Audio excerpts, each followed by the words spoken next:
نەخێر لەو ڕووداوایە تەنها دوو کەسیان گیانی لەدەستداوە، دوو خوشک بووە و سێ خوشکیشیان لەگەڵ دوو مناڵیان کە لەگەڵیان نابووە ڕزگار بووی ڕووداوەکەن. ئەوان لە ڕێگان ئێستا داخلی هەرێمی کوردستان بوون ئەگەڕێنەوە و بەشدارە بن لە پرسەی بەڵە بەداخەوە دیارە هەر لە سەرەتای دەستپێکردنی شەڕی داعش هەتاوەکو ئێستا زیاتر لە 300 کەس لە هاوڵاتیانی هەرێمی کوردستان و عێراق لەو ڕێگای گیانی لەدەستداوە. ئێمە وەکو فیدراسیۆنی پەنابەران تاقە ڕێکخراو بووین لەسەر ئاستی هەرێمی کوردستان و عێراق کارمان کردووە لەسەر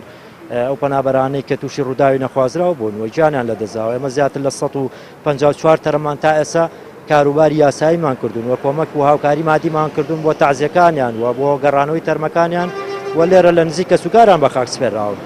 و بۆ سەرجەم بێ سەر و شەمبووەکانیش کە نزیکەی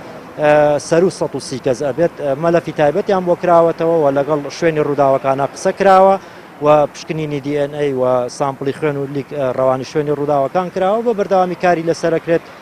بۆ ئەوەی کە چارەنووسی ئەوانیش دیاری بکەین بۆ کەسوکارەکانیان.